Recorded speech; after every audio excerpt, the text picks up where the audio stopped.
안녕하세요. 인생커님 박종현 변호사입니다. 네, 오늘은 임대주택과 관련된 이야기를 드려보려고 하는데요. 임대주택이 무조건 나쁘다 이런 얘기는 아니고요. 최근에 정부에서 공공임대주택, 장기 공공임대 이런 주택에 대해서 공급을 많이 하겠다. 이번에 대선 공약도 그랬었고 실제로도 정책 방향이 이쪽으로 갈 가능성이 저는 높다고 생각을 하거든요. 네, 그래서 오늘은 임대주택과 관련한 어떤 사례를 좀 각색해서 말씀드리고 제 생각을 말씀드려보도록 하겠습니다. 네, A씨는 30대 초반의 여성인데요. 경기도의 한 도시에 장기 공공임대, 50년 공공임대주택에 운이 좋게 들어가게 됐어요. 그리고 50년 공공임대주택이기 때문에 자격요건이나 이런 것이 문제가 되지 않는다고 하면 꽤 오래 살 수 있는 환경이었고요. 아주 저렴한 월세를 내고 살고 있습니다. 보통 시세 대비 한 30% 정도 되는 그런 금액으로 살고 있는데요. 한 13평 남짓의 공간이기는 하지만 1인 가구로 살기에는 불편한 정도의 수준의 공간은 아니었습니다. 주교 비용이 적다 보니까 가전 가구에 투자를 할 수도 있고, 일단 50년 공공임대라는 부분이 있기 때문에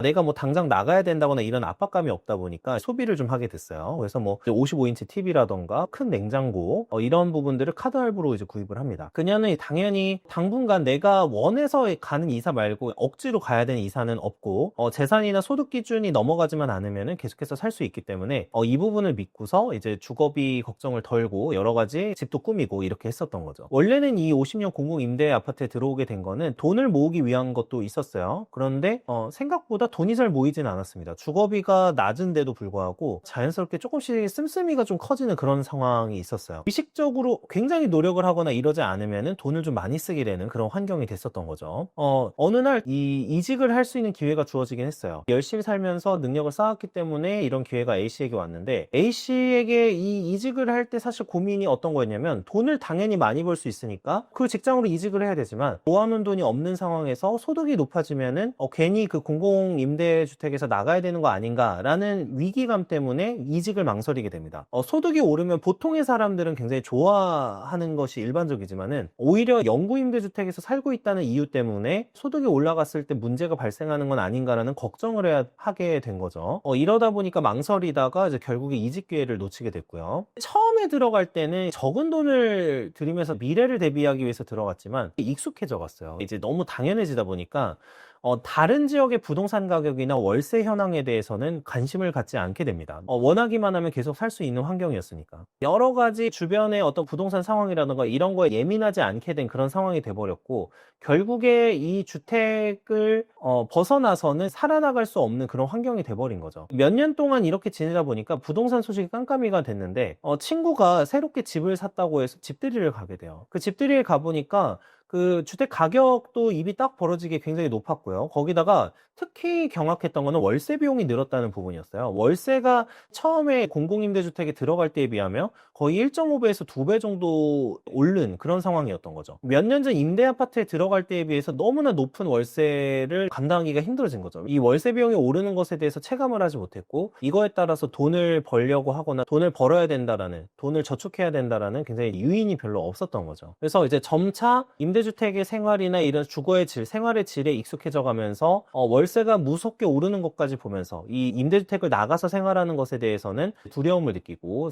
임대주택 밖에서의 생활을 꿈꾸지 못하는 그런 상황이 되어버렸습니다. 제가 이제 일을 하면서 보통 기초생활수급자분들이나 청년분들하고 얘기를 할 때, 임대 아파트에 대해서 물론 처음에 들어가서 굉장히 아끼면서 살기에는 좋다, 그런데 오래 있지 말라고 제가 조언을 할 때가 많아요. 왜 그러냐면 오늘 각색한 사례 같은 것 때문에 그렇습니다. 이 청년분들이 임대 아파트에 익숙해지다 보면은 어떤 분들은 당연히 이제 이 시기를 이용해서 굉장히 돈을 많이 저축을 한 다음에 다른 집으로 옮겨가거나 이렇게 하시는 분들도 많지만, 생각보다 임대 아파트에 익숙해지게 되면은 여러 가지 인간의 인센티브가 많이 약해지는 부분이 있어요. 내가 열심히 살아서 돈을 모으고 싶다라든지, 열심히 살아서 집을 사고 싶다라든지, 그러니까 이런 어떤 니즈가 굉장히 많이 떨어지게 되는 거죠. 거기다가 50년 장기 임대주택 같은 경우에는 시중 시세의 약 30% 정도의 월세다 보니까 굉장히 저렴한 주거비에 익숙해지다 보면은 다른 집으로는 옮겨갈 수 없는, 예를 들어서 월세로 한 20만 원 내고 있다가 월세를 한 70만 원 정도 내라고 하면은 생각보다 사람들은 여기로 옮겨가기가 굉장히 어렵습니다. 그래서 이런 이런 부분이 결국에 그 사람이 열심히 살고 더 노력하면서 살아서 자산을 축적하고자 하는 어떤 동기나 이런 거를 약하게 만들 수 있기 때문에 저는 임대 아파트를 너무 오래 살지 말아라. 그러니까 살더라도 정말 초반에 신혼부부가 초반에 진짜 살 집을 바로 구해서 돈을 모으는데 시드머니를 모으는데 활용하는 정도 수준이나 청년이 정말 처음에 전세보증금이나 이런 거 구하기 어려울 때 이럴 때까지는 그나마 찬성을 하는 편이지만 그 이후에 계속해서 임대주택이 오래 사는 쪽을 선택하시지는 않기를 보통은 권하고 있어요. 임대아파트라는 제도 자체가 나쁘다는 뜻은 아니에요. 이 제도 자체는 결국에 취약계층이나 어려운 계층에게 양질의 주거를 제공하면서 특히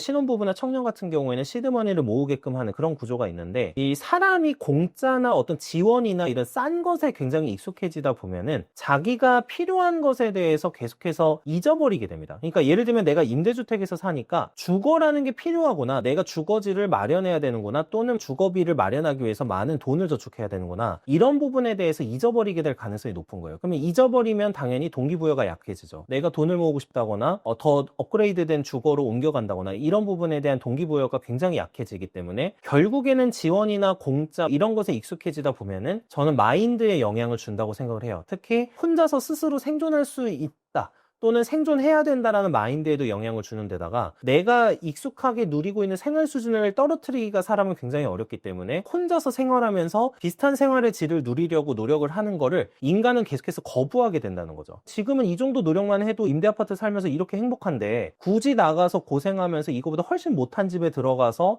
돈을 모아야 되나? 이런 생각을 할 수 있는 게 인간이라는 거죠.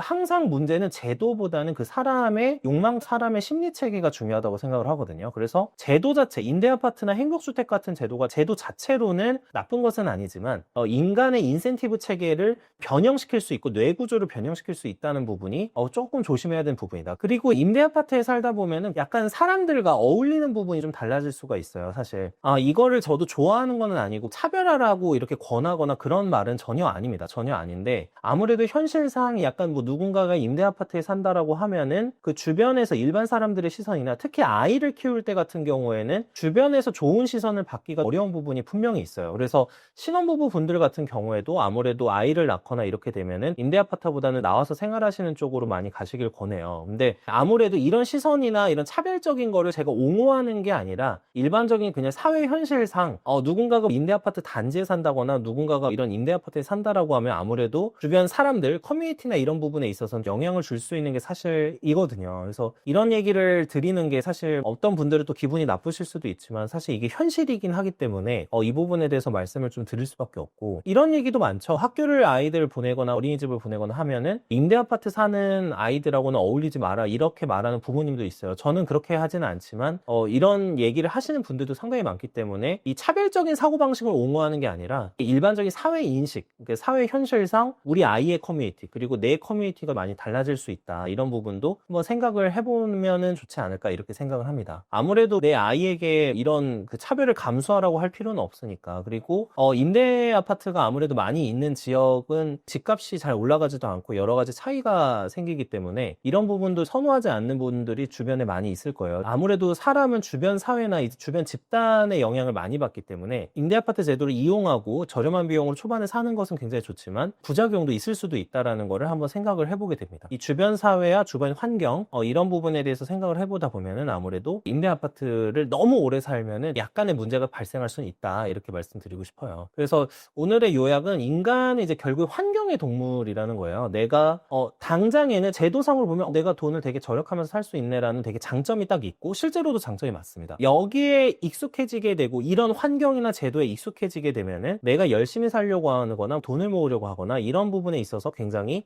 동기부여가 많이 감소할 수 있다. 4년, 5년, 6년 이렇게 해서 지속되다 보면은 제 주변 지인 같은 경우에도 신혼부부 때 임대주택에 들어간 이후에 전혀 재산을 축적하지 못한 경우도 상당히 많습니다. 왜 그러냐면 월세가 너무 저렴하고 그 부부가 그냥 계속해서 여가 생활을 즐기기에 충분한 그런 것들이 많았어요. 비용이 적게 드니까 열심히 돈을 벌어야겠네, 이런 동기부여가 계속해서 약해지는 거예요. 제가 또 다른 임대주택 거주자분들 중에서도 분명히 월 200 이상의 소득을 올리셔요. 근데 월 200 이상의 소득을 하고 있지만 별다른 저축을 하지 않으시는 거예요. 왜 그런지 여쭤봤더니 저축을 하면 이 집을 나가야 된다라고 얘기를 하시는 거예요. 그러니까 재산을 모아봤자 이득이 될 게 없는, 소득이 올라가봤자 이득이 될 게 없는 그런 환경에 있으면은 사람이 당연히 노력이나 여러 가지 돈을 돈을 어떻게 벌지, 어떻게 불릴지에 대한 고민을 안 하게 되는 게 이게 사람의 본성이니까 너무 오래 임대주택에서 거주를 하는 거가 개인의 삶의 입장에서는 좋지 않을 수도 있다. 물론 임대주택 제도를 잘 이용해서 부를 축적하시는데 사용하신 분들도 많으니까 모두가 그렇다는 건 아니지만 그 인센티브 체계나 주변의 환경이 굉장히 인간에게는 많은 영향을 미칠 수 있기 때문에 이런 부분은 한번 생각을 해보면 좋겠다, 이렇게 말씀을 드리고 싶습니다. 시청해주셔서 감사합니다.